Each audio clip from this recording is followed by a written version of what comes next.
full moon, February 12th at 5:53 a.m. Pacific Standard Time at 24 degrees Leo, 7 minutes.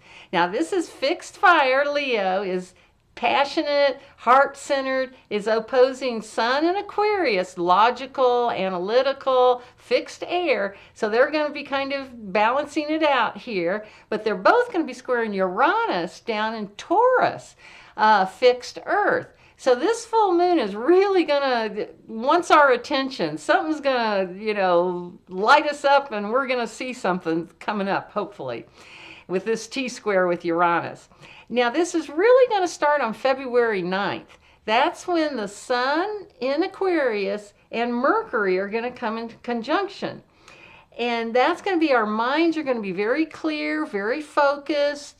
We should know what we're thinking, that type of thing, but be patient, because on February 10th, Mercury is speeding along, and it's going to be squaring Uranus on February 10th. And on February 11th, the Sun's going to square Uranus. Now, especially with the Mercury, and when I see Mercury and Uranus together, I say, watch your mouth, because things can just come flying out, whether you like it or not. It's probably going to be honest and genuine, but maybe not so nice. So, think about other people a little bit. And with that Uranus down in Taurus, it's shaking up our relationship to the physical world. But again, that's another one, big for integrity and honesty. So if you've got any planets in the fixed signs or angles, make sure you're aware of this and thinking about it, and especially in the last 10 degrees. Now, one more thing I want to mention is that Mars trines Saturn on February 9th. And this is a great one. I think it's on a Sunday. So plan for that weekend to get some jobs done that maybe you're not very excited about, because Mars and Saturn are both, Mars is a malefic and so is Saturn. And but Mars is big physical energy, and Saturn is focused and determined. So putting these two together in a trine aspect, we can get so much done. Everything from cleaning out the garage, something really physical, to something that just requires a lot of detail, like working on your taxes. Okay, so any of that can happen. So anyway, I hope you guys join me for the expanded version, where I'll go into more detail, or maybe I'll see you next week. Bye!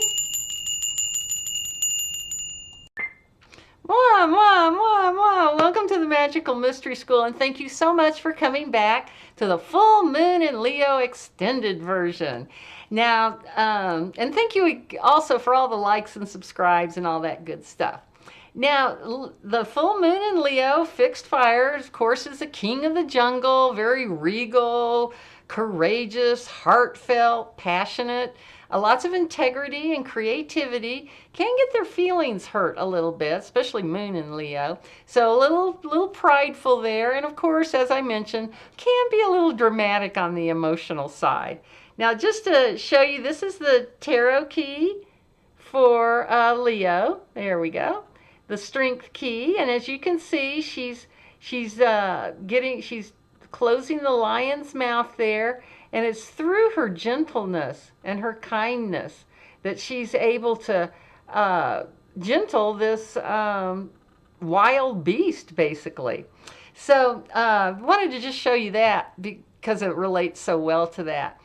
And one thing I do want you to think about when you're meditating and stuff for this full moon, think about your heart, because that's what Leo rules. And it is the biggest electrical organ in our body. And we're going to be talking about a lot of electricity because of this Uranus and Mercury involvement in this full moon. But you might, as you quiet and still, and actually maybe think about breathing in and out through your heart, and you might start feeling this buzzy sensation. And what you're feeling is that electrical charge in your heart. Is that cool? Our brain has electrical charges too, but the heart's even bigger. And it might even feel a little uncomfortable at first, but don't worry, you're not having a heart attack or something like that. It's just that you're starting to feel that electromagnetic cape or aura or whatever that the heart has around it. Okay, So I think that's enough to get us started now. And I'm going to put you on pause and we'll bring the camera down and look at the wheel. All righty. And one more thing I forgot to say about this vibration and meditating and feeling around our heart and stuff is that right now, especially in this year 2025, when we're all really trying to lift our vibration because of the wobble, and there's so many changes that's going to be happening over this next year. Just remember, with that vibration that you're feeling anywhere in your body, but especially around your heart, if you're feeling good and happy and uplifted, you're raising your vibration. So if you have any kind of, especially with Leo, it's so hooked up to our heart here. If you feel down or bad, or you don't like something, just kind of start to talk yourself through it. Like think, well, how important is this? How will I feel in a year about this, in 6 months or whatever? Is this that big a deal? Or, just, and it may be, but really try to lift your vibration as much as you can during this time. And this focusing on your heart will help you a ton, that's for sure. Because the better you feel, the more at peace, at home, happy, excited, all those great things, the higher your vibration will be. All right, now we'll go look at the wheel. All right, here we go. Here's our wheel, and here we've got our full moon coming in through to Leo here at 24 degrees. And I'm just going to put the tarot key for Leo. Oh, sorry about that glare. Let's see. Hopefully, maybe the camera will adjust to it. I'm going to just set that right there. That's the strength card. And then, of course, to make a full moon, the sun has to be exactly opposite that. So here we've got the moon in regal, courageous, powerful Leo. And we've got the sun up here in very, passionate, fire fixed. And here we've got the sun up in Aquarius, fixed air. So we've got logic, analytical thinking, that sort of thing. So there's a little bit of, back and forth, always with an opposition here, trying to sort things out. And like I said, it's kind of the ice queen versus the drama queen. And I hope you guys don't mind. I do tease you guys a lot with these, I tease astrology a lot with getting kind of silly. In case you haven't noticed, I like being silly about describing some of these signs and aspects and such. And then we also have, good old expect the unexpected Uranus down here in Taurus, and it's at like 23 degrees. So this is at 24. So that's why this is making that T-square that I was telling you about. That's the outlet point. Here's the 3 fixed signs, and the outlet point is to this 4th one, to Scorpio here. So, and remember, with Uranus and Taurus, we want to be practical, but we want to do it in a very unique way. So that's kind of what's going on there. This is kind of a tough placement for Uranus because this is Earth fixed, and Uranus is, electrical, fast, all that kind of stuff. So, so it kind of might get a little frustrated feeling, but as long as you can keep being unique, innovative, even with these very physical things, you'll be making Uranus happy. Now, the other thing that's happened, I want to just show it to you now, is that on February 9th, I remember the new moon is actually on the 12th, but on the 9th, we've got Mercury coming up and conjuncting the sun, all right? And what is this going to do? That's going to give us all sorts of, we want to speak about our own truth. We want to, get things done mentally. This is our mental energy and our conscious will energy coming together, becoming one. But then Mercury on February 10th is going to square Uranus Again, that's that, electrical buzzy stuff, because Mercury is actually the lower octave of Uranus. So that these two planets actually have a lot of the same characteristics and energy, except for this is more personal, and this one's going to be more for society in general. But yeah, a lot of buzzy energy. And because this is a square, you may start feeling overloaded. Too much, if you feel like your brain is just going a million miles an hour, it probably is. But just be aware that that's normal. Just keep breathing. And whenever I see Mercury communication, especially with a square to Uranus, watch your mouth, because here, you may have super clarity on what's going on with this conjunction here, but things may just blurt out of your mouth faster than you can control it sometimes. So just, before you say something that might be controversial, or down here, Moon and Venus, Leo can get her feelings hurt. You might hurt somebody, even some slight that you can't even remember saying. This Leo moon may remember. So, kind of count to 10 before you say things. And then the sun, because Mercury's now moving faster than the sun is going to square this Uranus on February 11th, adding more and more energy to this. Oh, sorry about my bells here. It's going to do the whole thing. So I apologize, but I'm just going to keep talking through it. Let me know if you find it too distracting. I'll pause if that comes up again in the future. But and then here we've got the 9th, the 10th, the 11th, and then on February 12th, just an hour and a half before that full moon, the moon is going to square Uranus. Sorry about those bells. Okay. No, one more still. Okay.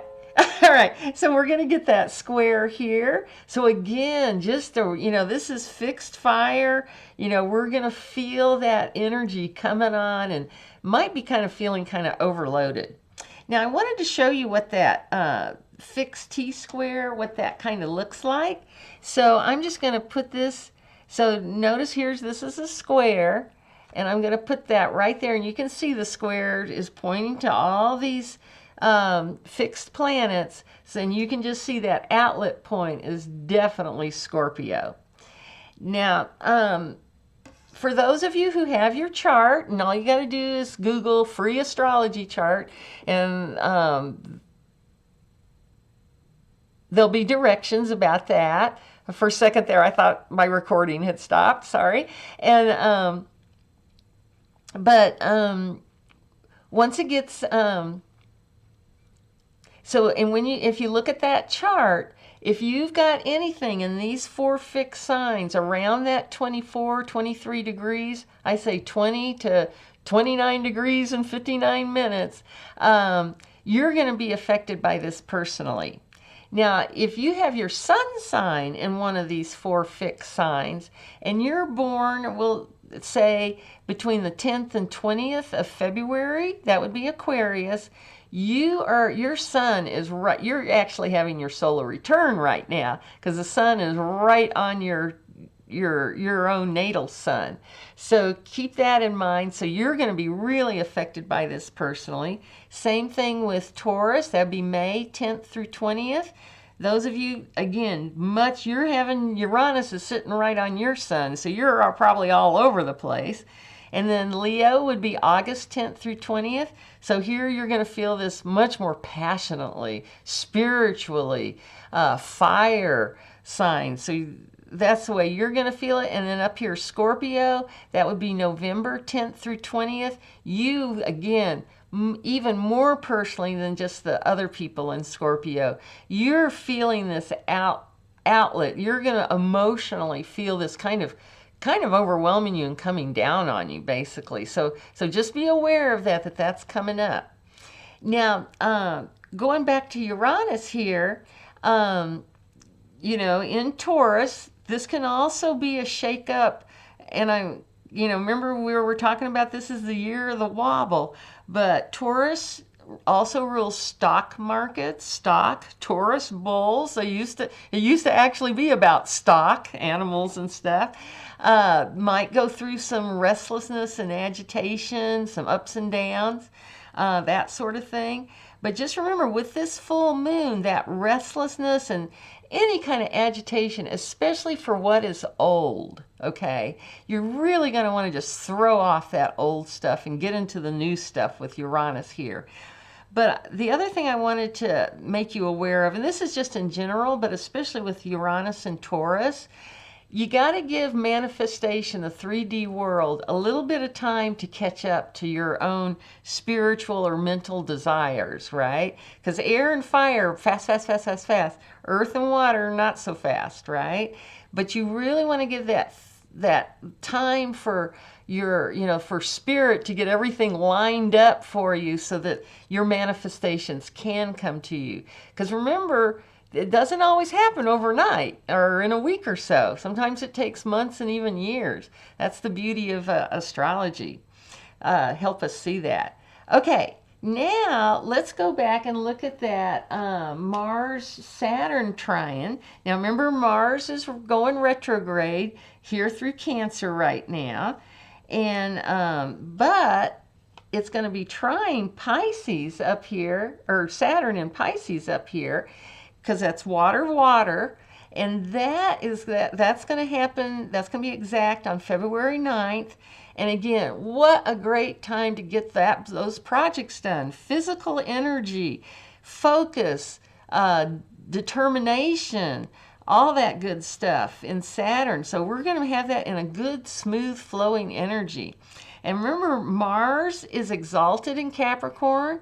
Saturn rules Capricorn, so making us very ambitious and wanting to achieve things in the world. So this can be everything from 3D physical to I got to clean out the garage this weekend, to looking at really detailed stuff that's like could be working on your taxes. I obviously am working on the taxes on my brain right now. But I also wanted to mention, with this retrograde, we went through this at the end of September. We already had one Mars-Saturn trine. So think back, what was happening at the end of September? And then it's gonna turn around and it's gonna go direct on February 23rd. And then we'll get a third Mars-Saturn trine on April 4th of this year. So kind of keep that in mind, and maybe there's something you started in September that's not going to be finished till April. So keep that in mind, that we're kind of going over the past a little bit, kind of retracing our steps with this Mars retrograde. Now I kind of wanted to show this Venus transit in relationship to this Mars transit, because as we know, Venus on February 4th went into Aries. All right. So that's going over that 0 degree, the beginning of the zodiac, the beginning of all things astrological, the creation degree, all that good stuff. But Venus is going to go retrograde March 1st. So I wanted to kind of compare that. But, and I also wanted to mention then on February 7th, which is, I think, if I get this published when I want to, it will be sextiling Pluto on February 7th.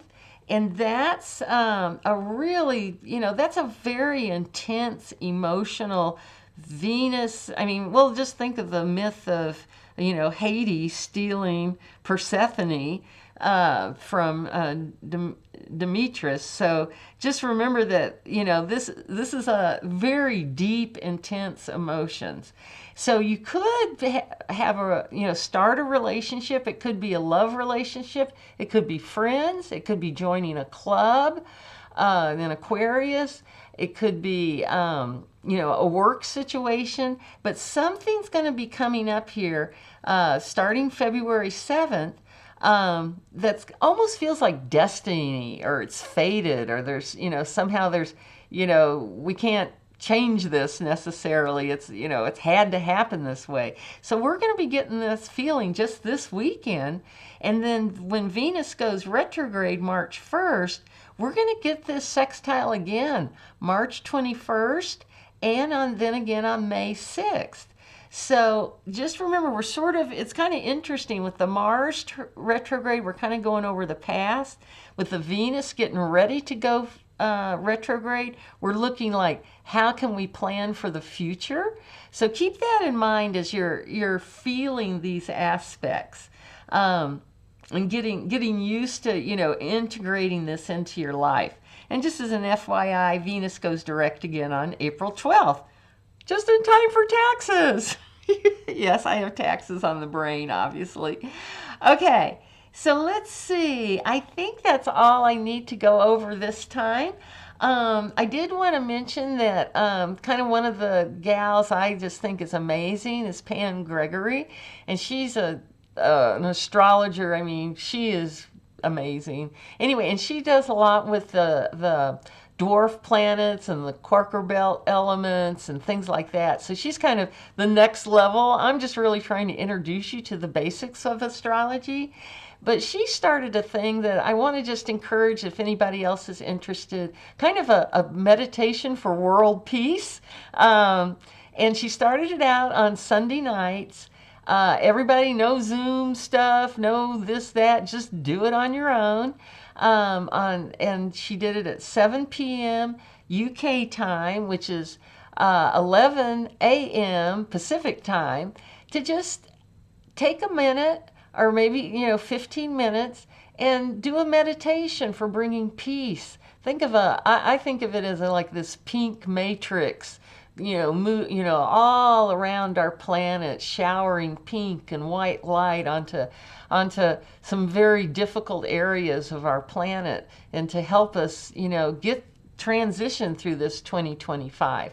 So if you're interested in doing that, she started it for Sunday nights, or be Sunday mornings on the west coast of the U.S., but she has just recently increased it to every day. And basically what I've done is I've just put an alarm on my phone that goes off about 5 minutes. Well, I'm mountain time, so 5 minutes to noon.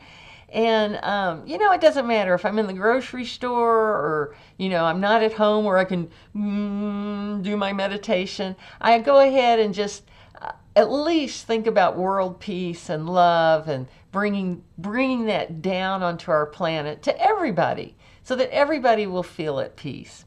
Okay, so I think that's enough. I think I've gone over everything I need to this time. So just remember, from there to here, from here to there, funny things are everywhere. Bye, guys. Hopefully I'll see you next time.